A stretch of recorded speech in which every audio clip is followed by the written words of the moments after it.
બોલો ભારત માતા કી। આટલું સરસ ઉદ્બોધન આપ્યું મહેશભાઈ, પછી તો બધાને જોશમાં કહેવું જોઈએ, બોલો ભારત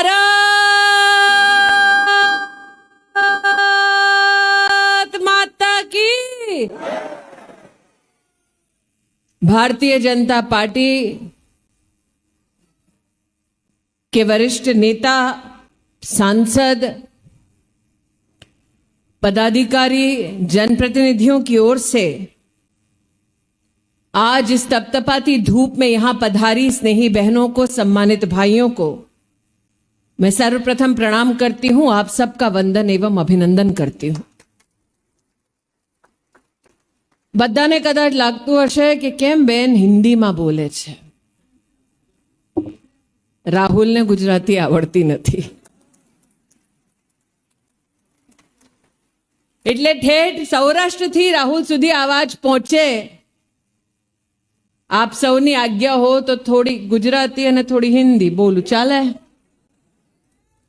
और आवाज सौराष्ट्र से उस खानदान तक पहुंचनी चाहिए जिन्होंने वर्षों वर्ष तक सौराष्ट्र और गुजरात के साथ अन्याय किया। अन्याय को ही आज परिभाषित करने में यहां आई हूं।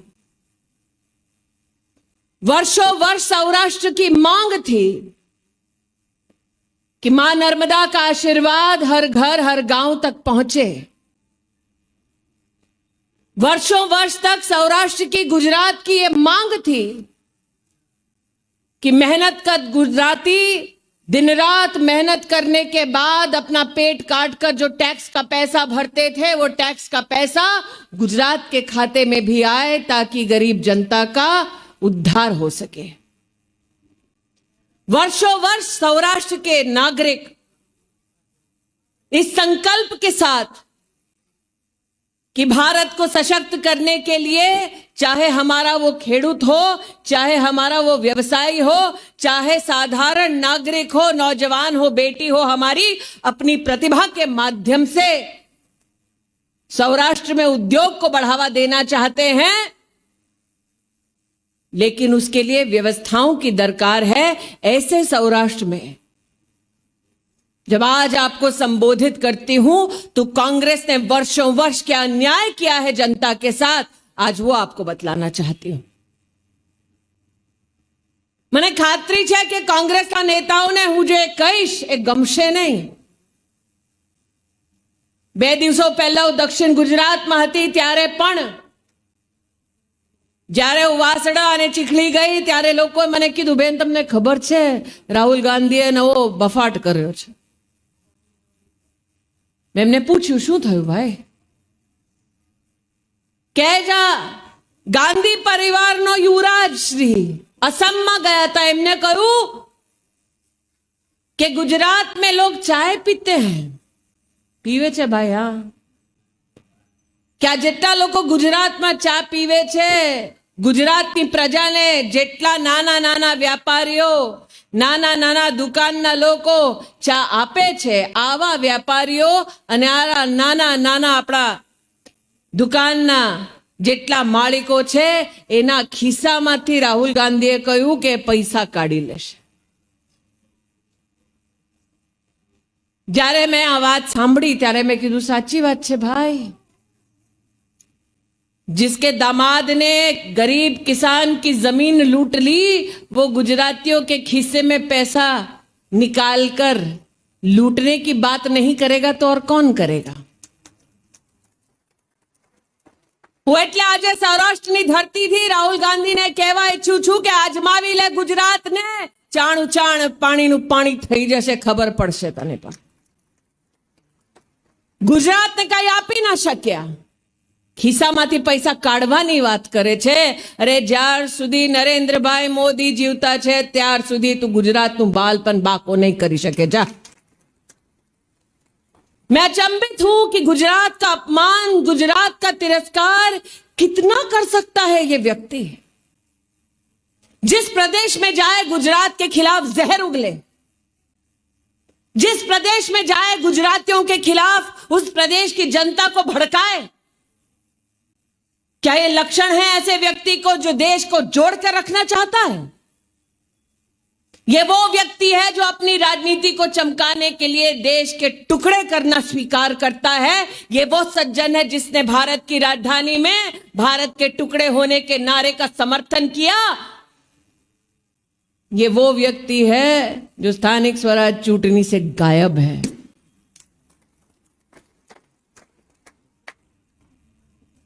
क्योंकि जब गुजरात में चुनाव होता है, छेल्ली बार जયારે આવ્યા ત્યારે મંદિરે મંદિરે ફર્યા હતા। કોટની ઉપર પહેર્યું તું।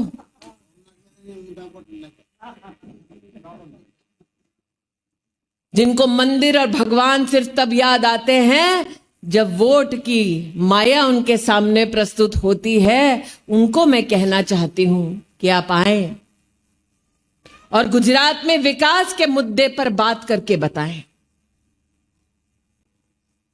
मुद्दा विकास का जब छेड़ा महेश भाई ने कहा, किन व्यवस्थाओं से चुनौतियों से उभारा स्थानिक जनता को उनके परिवार ने, तब मैं याद दिलाना चाहती हूं कि लाल किले के प्राचीर से पहली बार अगर देश की गरीब महिलाओं के लिए शौचालय बनाने का किसी ने आह्वान किया तो गांधी खानदान के युवराज ने नहीं, नरेंद्र दामोदर दास मोदी ने किया। यह एक बात सत्य है कि देश की राजनीति में कभी भी किसी गरीब परिवार की महिला ने किसी नेता के पास जाकर यह नहीं कहा कि हर दिन उसका अपमान से शुरू होता है। अनकही ये पीड़ा जिससे वर्षों वर्ष गरीब परिवार जूझ रहे थे, संघर्ष कर रहे थे, इस पीड़ा को कभी किसी कांग्रेस के नेता ने नहीं देखा। भाइयों के बीच में आज ये कहती हूं, कितनी बेटियां ऐसी, बहुएं ऐसी, माताएं बहनें ऐसी जो रात का अंधेरा ढूंढती ताकि खुले में जाकर शौच करें, बीमार पड़ती लेकिन कुछ ना कहती परिवार से, क्योंकि ये बात घर में कहने लायक नहीं थी। अगर गाड़ी की लाइट उन पर गिरती तो आंचल से अपने आप को ढांकती ताकि सरेआम इज्जत ना उछले। बेटियां घर लौटती आंख में आंसू लेकर, बहुएं सर झुकाकर घर लौटती क्योंकि बाहर किसी ने देख लिया होता। ऐसा नहीं है किसी भाई, किसी पति, किसी पिता को पीड़ा नहीं होती, लेकिन वो भी शर्मसार होते क्योंकि शौचालय बनाने के लिए जेब में पैसा नहीं होता। लेकिन पहली बार देश में एक ऐसे प्रधानमंत्री आए जिन्होंने कहा, आओ। चुनाव जीत चुके थे नरेंद्र मोदी, चुनावी वादा नहीं था, लेकिन नरेंद्र मोदी जानते थे कि गरीब घर में पैदा होकर संघर्ष कितना करना पड़ता है। इसलिए नरेंद्र भाई ने कहा, आओ, कम से कम गरीब मां और बहन के दिन की शुरुआत तो इज्जत से हो, आओ शौचालय बनाओ। देश में 10 करोड़ शौचालय 10 करोड़ परिवारों के लिए जीवन में पहली बार बने जब आपने नरेंद्र मोदी को आशीर्वाद दिया। सोचिए, अगर एक परिवार में 3 लोग हैं, इसका मतलब 70 साल की आजादी के बाद भी देश में 30 करोड़ हिंदुस्तानी ऐसे थे जिनके घर में एक टॉयलेट तक नहीं था। याद करिए वो जमाना। महेश भाई, તમે તો યાદ અપાવતા હતા કેમ તમારા પરિવારે અહીંયા કેટલું બધું કામ કર્યું છે। યાદ કરો वो जमाना। અહીંયા વડીલો બેઠા છે અમારા ઘેરમાં, દીકરીના લગ્ન કરવા હોય તો બહારથી પૈસા માંગવાની જરૂરત પડે। ઘેરમાં કોઈનું ઓપરેશન કરવું હોય તો ખેતર વેચાઈ જાય, ઘરેણા गिरवी રાખવા પડે। ये वो नहीं समझेंगे कभी जो सोने का चम्मच मुंह में लेकर पैदा हुए।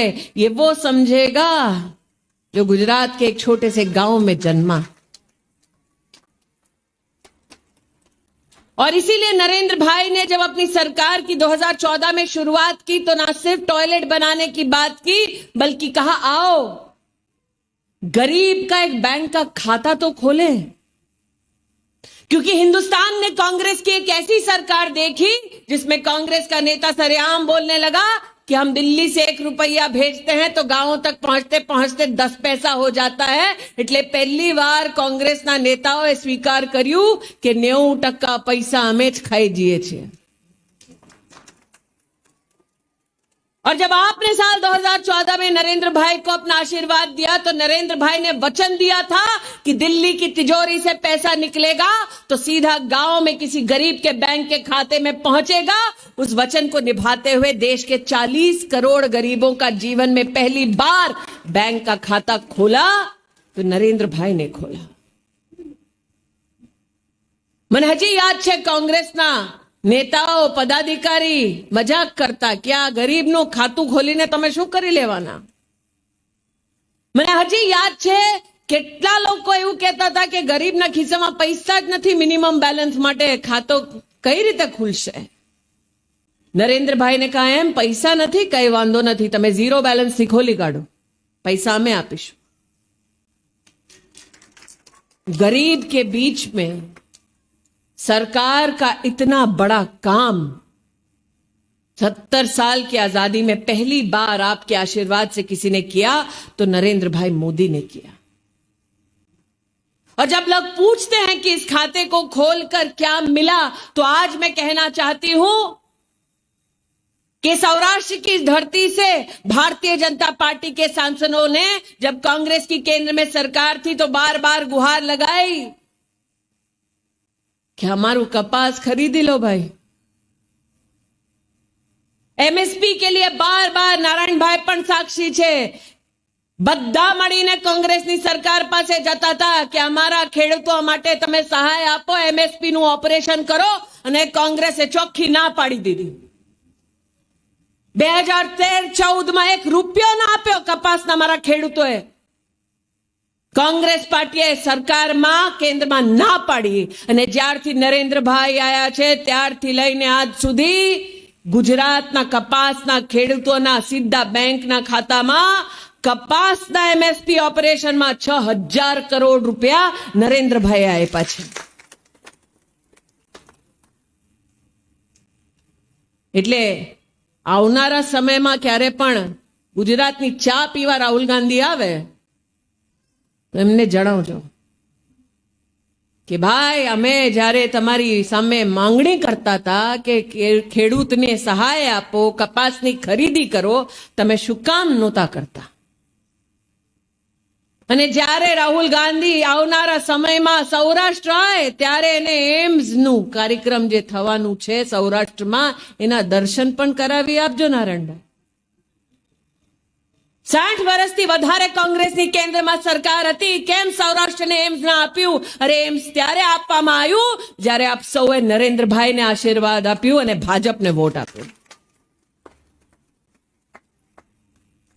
ગામે ગામથી લોક દિલ્હી એમ્સમાં જતા અને દિલ્હીમાં કોંગ્રેસના નેતાઓની વચ્ચે એમને હાથ જોડીને નિવેદન કરવું પડ્યું હતું કે સાહેબ થોડું દિલ્હીના એમ્સમાં દાખલ કરાવી આપો। તમે નરેન્દ્રભાઈને સહાય આપ્યું આશીર્વાદ આપ્યું એટલે એમ્સ દિલ્હીથી ચાલીને હવે સૌરાષ્ટ્ર આવવા માંડી છે। और पहली बार सौराष्ट्र में ना सिर्फ एम्स बल्कि अंतर्राष्ट्रीय हवाई अड्डा अगर किसी ने दिया तो उस नेता का नाम नरेंद्र दामोदर दास मोदी है। એટલે राहुल गांधी गम्मे एम गाड़ो आपे पर प्रगति के पथ पर नरेंद्र भाई मोदी अडिग थे और आने वाले समय में भी अडिग रहेंगे। जब अन्याय और अपमान की बात करती हूं तो बड़ी जिम्मेदारी के साथ कहती हूं गुजरातियों ने जब टैक्स भरा और कहा कि आप भारत सरकार की ओर से टैक्स का डेवल्यूशन करें गुजरात में तो कांग्रेस की सरकार ने साल 2009 से लेकर 2014 तक 38,000 करोड़ रुपया ही दिया गुजरात को। कांग्रेस का षड्यंत्र यह था कि गुजरात तक पैसे पहुंचने मत दो विकास का काम अपने आप रुक जाएगा। पर कांग्रेस नरेंद्र भाई ने ओळखती नहोती। इन्होंने जो जो बाधाएं गुजरात के सामने प्रस्तुत की तब भी नरेंद्र मोदी ने विश्व विख्यात वाइब्रेंट गुजरात समिट गुजरात की धरती पर कर दिखाया। विश्व भर को गुजरात में निवेश करने के लिए बुलाया और आज मुझे ये कहते हुए भारतीय जनता पार्टी की कार्यकर्ता होने के नाते गर्व होता है कि नरेंद्र भाई मोदी जी ने टैक्स के डेवल्यूशन में 90,000 करोड़ रुपया आज तक गुजरात में पहुंचाया, सिर्फ टैक्स का पैसा। આપણે સ્થાનિક સ્વરાજ ચૂંટણીમાં જે લડી રહ્યા છે, મહેશભાઈએ કહ્યું કે અમે હકથી માંગવા આવીએ છીએ આપનું મત, अधिकार के साथ आपका वोट मांगने आए हैं, क्योंकि भारत सरकार और प्रदेश की सरकार के बीच में सेतु जो है विकास का, वो सेतु गांव गांव, घर घर, शहर शहर तक बंधे, ये भारतीय जनता पार्टी के कार्यकर्ताओं का प्रयास है। और विकास का ये सेतु बनता क्यों है? ताकि विपदा की घड़ी में भारतीय जनता पार्टी का नेतृत्व और कार्यकर्ता आपके संग खड़ा रहे। હું અહીંયા બધાને પૂછવા ઈચ્છું છું, કોરોનાની મહામારી જ્યારે આવી ત્યારે ગરીબ જનતાની વચ્ચે માસ્ક અને સેનિટાઈઝર લઈને ઘરે ઘરે ભાજપના કાર્યકર્તાઓ આયા, પહોંચ્યા ને? કોરોનાની મહામારીમાં નરેન્દ્રભાઈના આશીર્વાદથી દેશના 80 કરોડ નાગરિકોને 8 મહિના સુધી મુફતમાં રાશન આપવામાં આવ્યું। ગરીબોને તમારા આ મત ક્ષેત્રમાં રાશન 8 મહિના મળ્યું ને? હવે વિચાર કરો।